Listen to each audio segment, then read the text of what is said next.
Внезапное решение США, срочная отправка Украине дефицитного вооружения и тысяч военных на восточный фланг НАТО. Решительные шаги Вашингтона. Путин готов закончить войну в этом году. Проблемы на фронте и ситуация в стране вынуждают его это сделать. Но на каких условиях? Мощный взрыв на нефтяном объекте в Европе, атака или авария, тяжелые последствия. Есть ли угроза загрязнения? Загадочная смерть российского миллиардера, случайность или подстроенная авария? Что он мог знать и почему его могли убрать? Об этих и других самых важных событиях вечера пятницы, 22 мая. Вы не переключились, и это правильно. Сейчас мы обо всем вам расскажем. Это Нехта, а я Алексей Бурлаков. Поехали.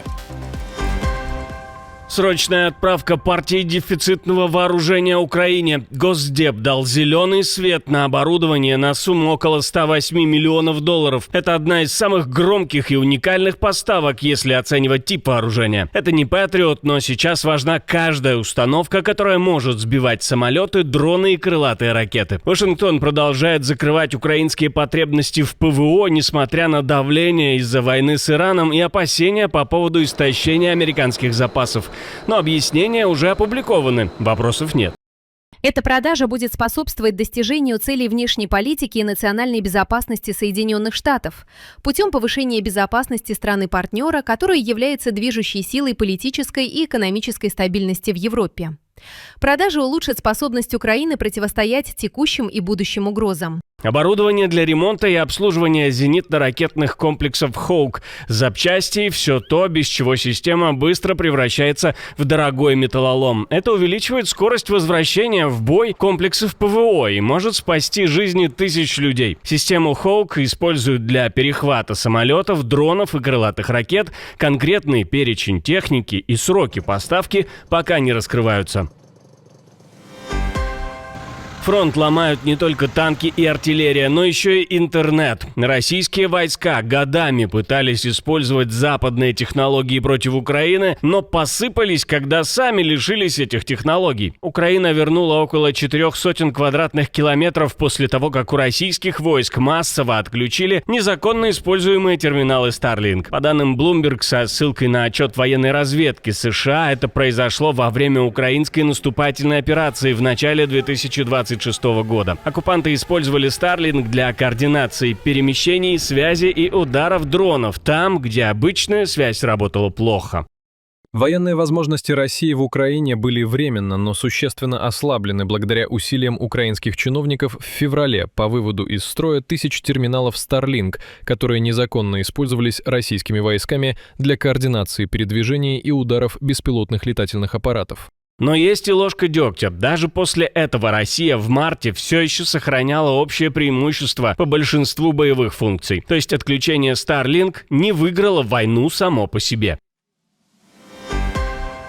Всего 2 нетронутых НПЗ осталось в России. Украинские дроны снова ударили по российской нефтяной системе и на этот раз зацепили один из ключевых заводов «Лукойла». После атаки на НПЗ «Лукойл» Нижегород-Нефтеоргсинтез под Кстово предприятие частично остановило работу. По данным Reuters, из строя вывели главную установку первичной переработки нефти, которая обеспечивает больше половины мощности завода. Около 25 700 тонн нефти в сутки, или примерно 190 тысяч баррелей. Сам НПЗ считается 4-м по величине в России и способен перерабатывать до 16 миллионов тонн нефти в год. С начала полномасштабной войны Украина нанесла 158 ударов по российским нефтеперерабатывающим заводам. Под атаками оказались почти все крупнейшие НПЗ России. Чаще всего били по Рязанскому и Саратовскому заводам. А 2025 год стал рекордным по таким ударам.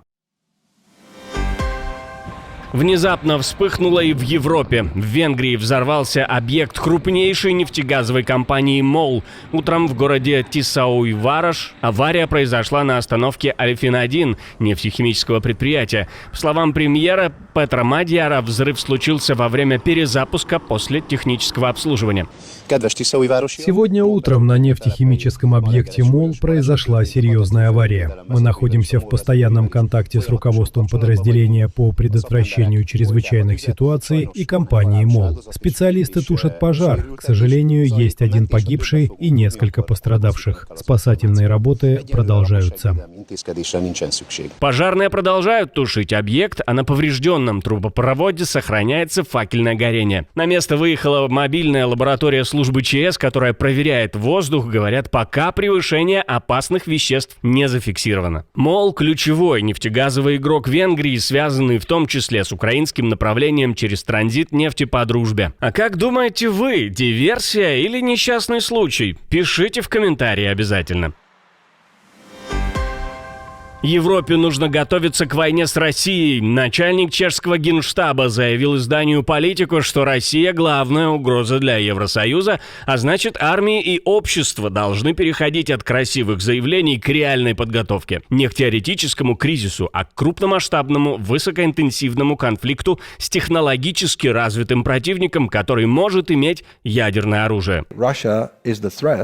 Россия — это угроза, и это самая большая угроза для нас. Это означает, что, по сути, нужно начинать готовиться к войне с Россией. У нас должен быть план, потому что за ближайшие, скажем, 5-6 лет мы не получим все необходимые нам возможности. Так что нам совершенно точно нужно ускоряться, искать быстрые решения, обеспечивать поставки, пополнять личный состав, восстанавливать какую-то систему, которая позволяла бы формировать достаточные резервы, которых у нас сейчас нет. И это, пожалуй, самое срочное.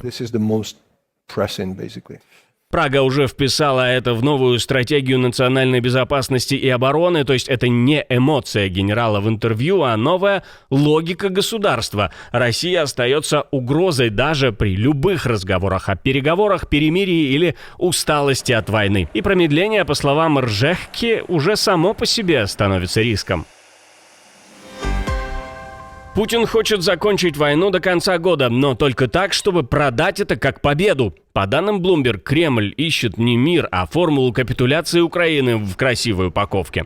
Полный контроль над Донбассом, признание российских захватов и более широкое соглашение с Европой по безопасности, которое фактически закрепило бы территориальное достижение Москвы. Официально Песков отрицает дедлайны, но внутри российской элиты, по данным Bloomberg, растет нервозность. Война зашла в тупик, быстрых побед нет, очевидного выхода тоже. На поле боя Россия не получает того результата, который Путин мог бы легко показать как финальный триумф. А чтобы продолжать войну в нынешнем темпе, Кремлю, по оценке экспертов, почти наверняка придется идти к новой частичной мобилизации в течение ближайших 12 месяцев.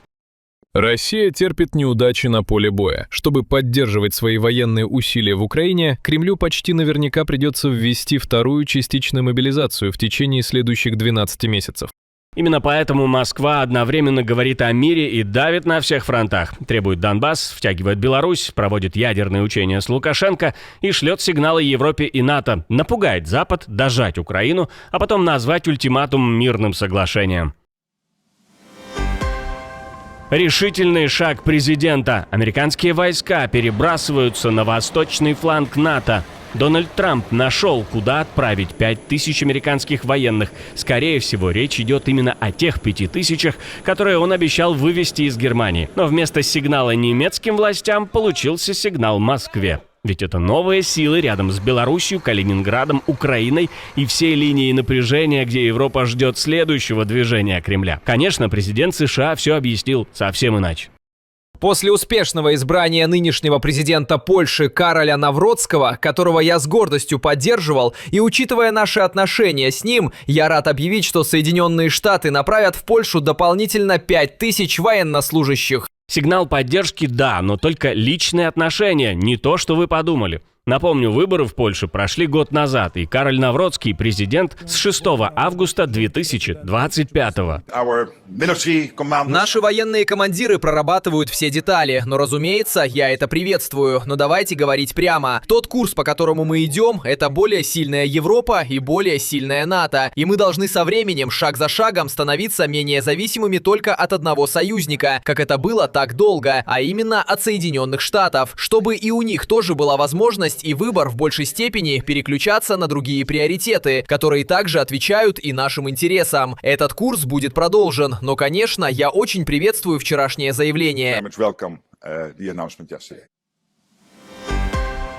Самый большой после столицы город Великобритании впервые получил лорд-мэра мусульманина. Новым главой города стал Закир Чаудхри, политик пакистанского происхождения. Церемония началась с мусульманской молитвы. Имам зачитал аят из Корана и благословил нового руководителя.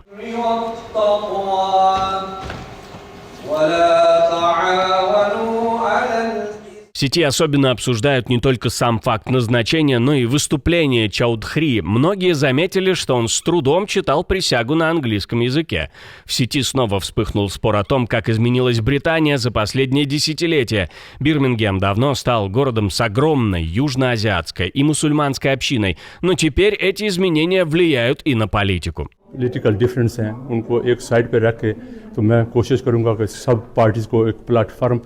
После Лондона, где мэром уже много лет является Садик Хан, тоже мусульманин и политик пакистанского происхождения, Бирмингем показывает ту же тенденцию. Миграция, демография и политика в Британии окончательно переплелись. А как эту ситуацию видите вы? Не забывайте написать свое мнение в комментариях.